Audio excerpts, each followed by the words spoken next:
نويت التعلم والتعليم والإفادة والاستفادة والنفع والانتفاع والمذاكرة والتذكير حتى على التمسك بكتاب الله وسنة رسوله والدعاء إلى الهدى والدلالة إلى الخير ابتغاء قربه وثوابه من الله سبحانه وتعالى. Alhamdulillah, segala puji bagi Allah Subhanahu wa taala yang mempertemukan kita kembali di acara yang insyaallah selalu diturunkan rahmat dari Allah Subhanahu wa taala, selalu diturunkan daripada ampunannya Allah Subhanahu wa taala. Sore hari ini pembahasan kita masih sama tentang berkurban. Karena beberapa hari lagi akan menjalani daripada ibadah kurban.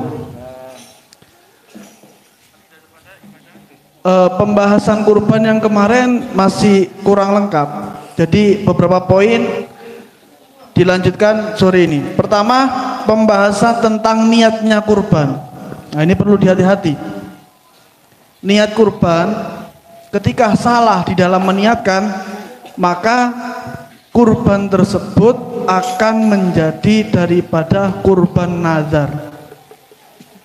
Nah, kurban nazar ini perlu diingat, kurban nazar ketika disembelih, pemiliknya yang berkurban tidak boleh memakan sedikit pun daripada daging kurban tersebut. Karena apa? Karena ketika kita nazar, maka ketika kita niatkan, maka kurban tersebut akan langsung di atas namakannya Allah Subhanahu wa taala. Artinya apa? Sudah jadi miliknya Allah Sudah jadi miliknya Allah. Artinya apa? Semuanya harus diberikan kepada orang-orang yang membutuhkan. Nah, ini hati-hati. Ada orang salah di dalam penyebutan niatnya kurban. Bahkan ketika dia itu ditanya oleh seorang, dia mau bawa kambing ini, baru beli kambing misalkan. Ketika di jalan ditanya, ini kambing apa? Ini saya beli buat kurban. Nah, itu hati-hati. Itu bisa jadi niatnya dia menjadi niat nazar. Ini kambing saya jadikan sebagai kurban. Nah, itu hati-hati. Tetapi menurut pendapat imam yang lain, hal tersebut tidak menjadi nazar. Karena apa? Karena niatnya dia tidak menjadikan kambing tersebut sebagai kurban nazar. Maka hukumnya dia boleh untuk memakan daripada daging tersebut. Kemudian di dalam niat itu biasanya ketika mau disembelih baru niat. Mau disembelih niat. Atau ketika digoreskan pisau ke lehernya baru niat. Jadi kadang-kadang itu orang itu mewakilkan. Misal anak berkurban mewakilkan ke Habib Shauqi. Habib Shauqi yang bagian nyembelih. Tapi yang niatkan saya niat kurban sunnah ini. Saya niat hewan ini menjadi kurban sunnahnya saya. Kemudian Habib Shauqi baru mengeksekusi, jagali. Nah, itu bisa juga dengan ketika misalkan Habib Shauqi yang berkurban. Ketika beliau berkurban, ketika beliau sendiri yang meniatkan dengan menggores daripada pisau di lehernya. Nah, itu bisa juga meniatkan daripada kurban. Niat letak niatnya itu di situ, di antara dua itu. Kalau enggak diwakilkan sebelum disembelih niat, kalau enggak yang satunya ketika ingin menyembelih.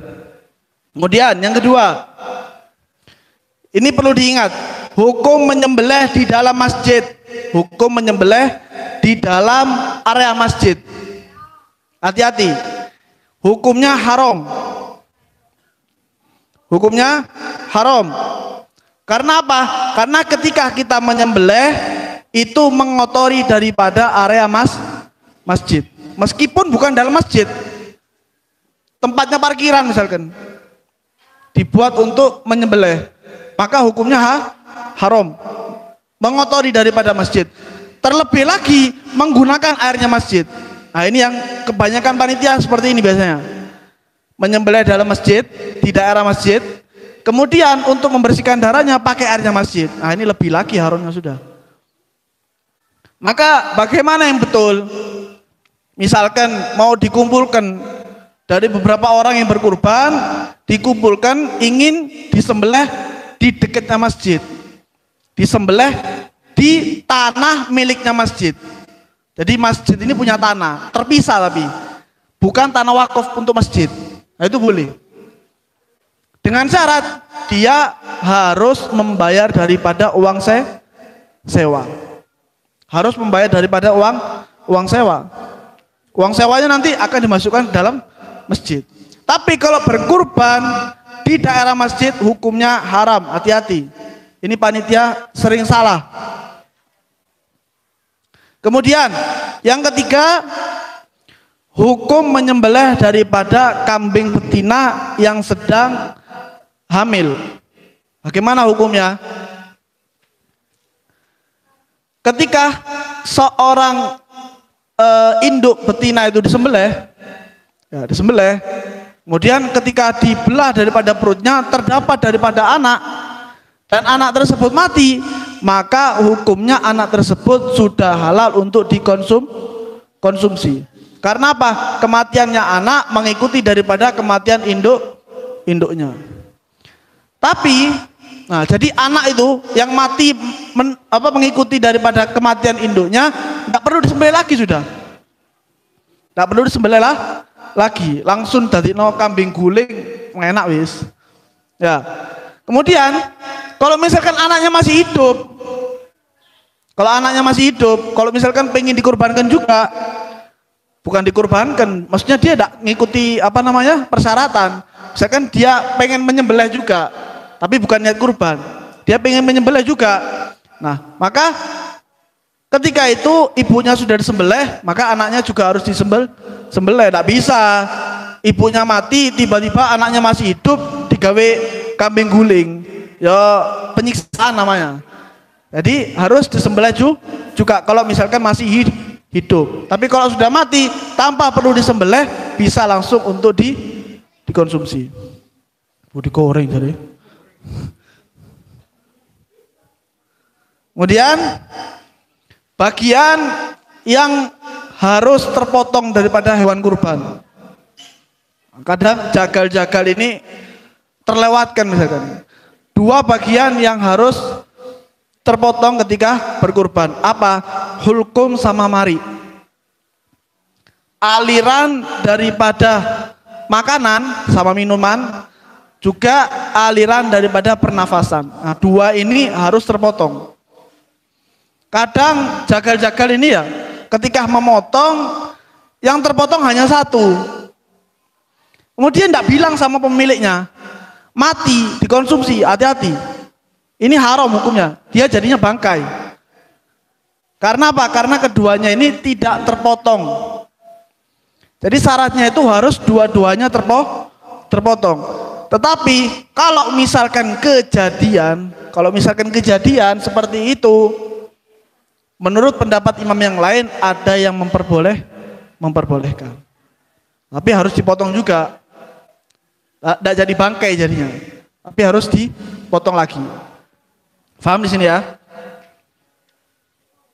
Waktu penyembelihan itu dari hari ke-10 terbitnya matahari setelah melaksanakan daripada sholat dan khutbah, itu perkiraan. Misalkan sholat 10 menit lah, khutbahnya 15 menit, ya 20 menit, 25 menit. Setelah itu boleh langsung orang untuk berkurban, meskipun di masjid belum selesai. Menggunakan perkiraan, meskipun di masjid belum selesai, tapi perkiraan 25 menit itu sudah selesai. Seharusnya sudah selesai. Cuman gara-gara di masjid kelamaan, akhirnya banyak orang tuh nunggu biasanya. Nunggu yang di masjid selesai, baru berkurban. Aslinya enggak. Perkiraan, sholatnya 10 menit, khutbahnya 15 menit. Selesai 25 menit, boleh langsung dikurbankan. Meskipun yang di masjid belum selesai. Kemudian yang terakhir, aib-aib daripada hewan yang tidak boleh untuk dikurbankan. Ya. Yang pertama, misalkan terpotong sedikit daripada telinganya. Ya, telinganya itu satu tinggal separuh. Ya, jadi tinggal 1,5. Ini tidak boleh. Alasannya kenapa? Karena nakes. Berkurangnya daripada daging hewan kurban. Ini tidak boleh. Hati-hati. Tapi kalau gopel sedikit tok, cuma sedikit. Sedikit tok misalkan. Nah, itu masih ada pendapat yang lain untuk memperbolehkan. Tapi kalau sudah setengah, tidak boleh untuk dikurbankan. Hati-hati. Kemudian, aib yang kedua, kambing hilang akal. Kambing ya hilang akal bisa. Kambing gila, majnunah, hewan gila. Kenapa kalau tidak boleh disembelih? Karena alasannya ketika kambing tersebut hilang akal, dia akan malas untuk makan. Dia akan malas untuk makan. Ketika dia malas makan, badannya jadi kurus. Nah, sama juga kembali karena alasannya nakes, berkurangnya daripada daging hewan kurban. Maka hewan tersebut tidak boleh untuk dikurbankan. Yang ketiga, ketika kakinya pincang. Salah satu daripada kakinya pincang. Ada hewan kurban, ada kambing misalkan, ketabrak. Kakinya satunya itu pincang sudah. Tapi masih hidup. Nah, ini tidak boleh. Karena apa? Ketika dia pincang, maka dia akan ketinggalan makan daripada teman-temannya. Teman-temannya sudah nyampe ladang, tempatnya rerumputan untuk makan, tapi dianya masih di belakang. Akhirnya pas sampai sana wis habis rumputnya, tidak bisa makan, ujung-ujungnya kurus. Maka tidak boleh untuk dikurbankan.